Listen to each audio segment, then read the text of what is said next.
continuamos esta tarde para tener una charla muy interesante con una doctora que esta noche, a partir de las 20 horas, va a dar una interesante charla en el Centro Cristiano de la Unión de La Plata, que está ubicado en 9 entre 59 y 60. Estamos hablando de la doctora Alejandra Lovecchio de Montamat, médica especialista en endocrinología con actividad docente tanto en la Universidad de Buenos Aires como en la Universidad Católica.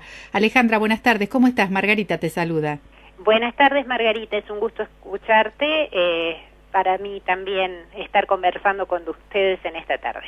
Bueno, contame, Alejandra, acerca de esta charla que vas a brindar esta noche a partir de las 20, allí en 9, 59 y 60, y que se llama El Dios de la Biblia en el pensamiento científico. Exactamente, ese es el título, que en realidad repica una conferencia que di en noviembre del 2017 en Capital, en el CCK, en oportunidad del Congreso Internacional de la Biblia, cuando los protestantes argentinos recordamos 500 años de la Reforma Protestante. Y vos sabés que no es un tema antojadizo, al contrario, no es casual que la ciencia moderna echara sus bases en la misma época en que los cristianos generaron esta revolución respecto a la Biblia, a su contenido y a la fe bíblica. Y esto, digo, no es una casualidad, porque tanto los cristianos como los hombres de ciencia,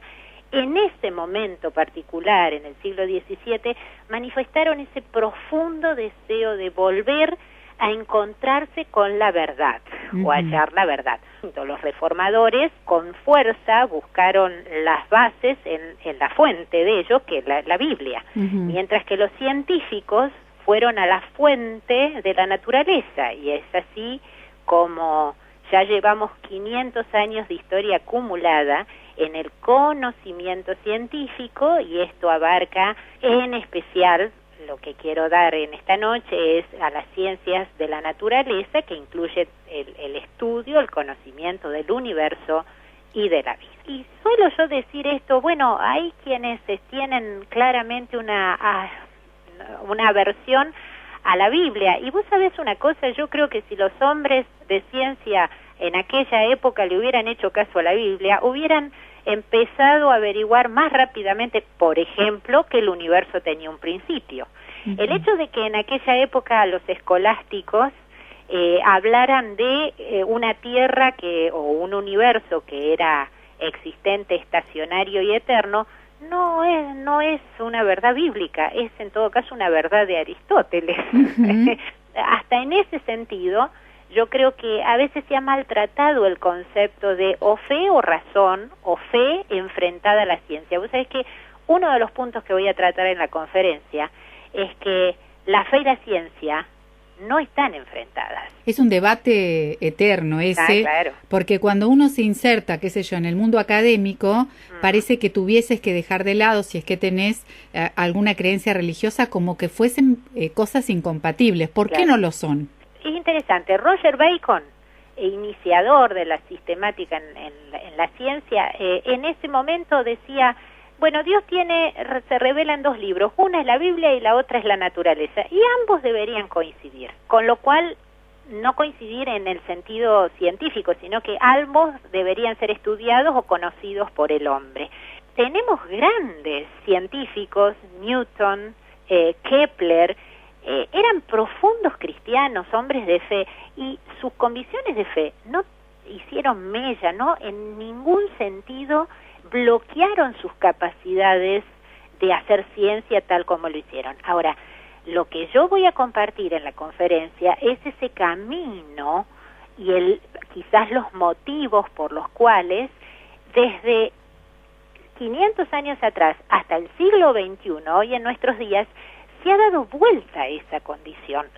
Una de las cosas que voy a comentar en la conferencia es el nombre de grandes científicos, incluso premio Nobel de fin del siglo XX, que son creyentes y que te plantean realmente que en ningún sentido su fe ha hecho mella en su capacidad de hacer ciencia. El divulgador científico Richard Dawkins, que es biólogo, él sentenció esto: ningún científico digno de tal nombre puede creer en Dios. Directamente marca una línea y dice: vos querés hacer ciencia, directamente no podés ser creyente. Claro. Entonces, ¿qué vamos a pensar juntos? Y eso parece contradecirse con el espíritu mismo de la ciencia, que es la permanente búsqueda. Por supuesto, vos sabés que muy bien. Karl Popper decía que todo científico no se tiene que jactar de tener una verdad absoluta, sino de estar siempre buscando la verdad. Entonces, uno de los temas de esta noche es: vamos a ver si con los conocimientos realmente que tenemos a nuestros días, bueno, hay ciertas leyes que son universales, que las aplicamos y que nos permiten no solo decir, bueno, cómo funciona nuestro universo, nos permiten predecir. Viste que hoy nosotros podemos saber que va a haber un eclipse en tal momento. ¿Por qué? Porque hacemos uso de esos cálculos y sabemos que eso se puede probar. Pero hay otra forma también de hacer ciencia, que es más típica de la biología, que es la de partir o ir reduciendo la estructura que vos querés estudiar. Esto es muy típico de la biología. Nosotros, sobre todo en las ciencias, por ejemplo, médicas, ¿qué hacemos? Un organismo, en la medida que lo vamos reduciendo, partiendo, vamos investigando hasta llegar a sus partes más simples. Entonces uno puede llegar a la célula, dentro de la célula sus maquinarias, y de esta manera ir llegando a ver cuáles son los elementos más pequeños que conforman unidades en estos organismos. Bien, esto es para cada disciplina científica casi una práctica regular. Pero el problema es cuando la ciencia, que puede investigar cómo es un elemento, cómo funciona un elemento o un organismo, si hablamos de tejidos vivos, da un salto y dice, bueno, ahora quiero hablar de los orígenes de esto.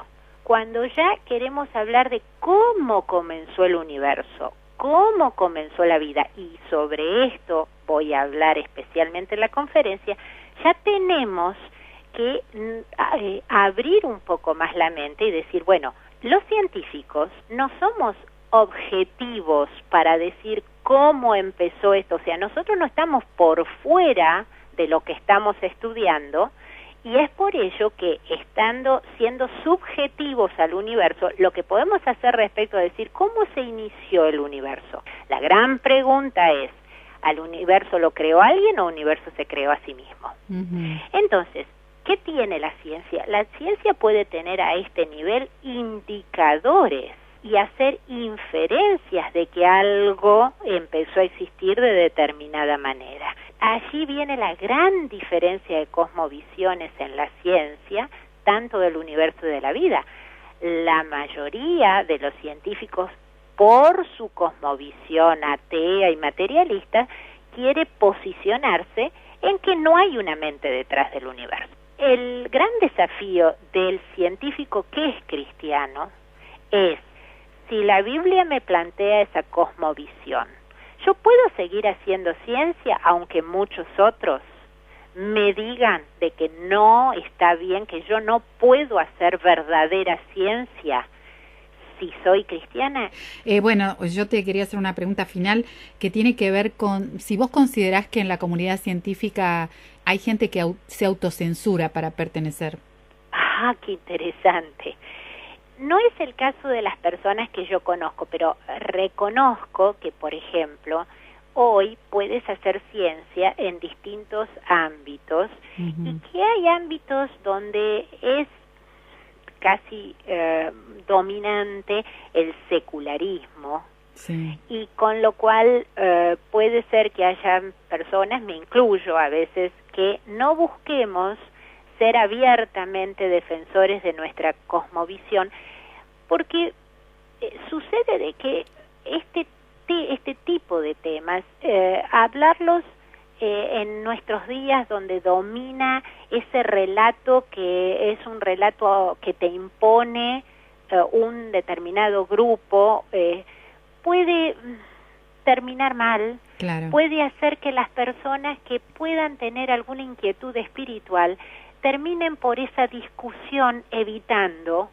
aprender más o conocer más acerca de Dios. Bueno, la verdad es que es muy interesante el debate que estás proponiendo, Alejandra, así que bueno, antes de despedirte, invitamos a nuestros oyentes esta noche a partir de las 20 en el CCU, Centro Cristiano de la Unión de La Plata, que está ubicado en 9, entre 59 y 60, esta charla, El Dios de la Biblia en el pensamiento científico. Muchas gracias, Alejandra, por estos minutos. Gracias, Margarita. No solo estudiantes, personas de cualquier edad que tengan su intención de compartir, están invitados, ¿sí? Sí, esta es una ciudad universitaria, así que quizás muchos se interesen en este debate. Bueno, gracias. Ojalá sea así. Gracias. Bueno, conversábamos así con Alejandra Lovecchio de Montamat, médica especialista en endocrinología con actividad docente en la Universidad de Buenos Aires y en la Universidad Católica, que esta noche se presenta a las 20 horas en 9, entre 59 y 60 aquí en La Plata, a dar una charla sobre el tema que estábamos conversando recién.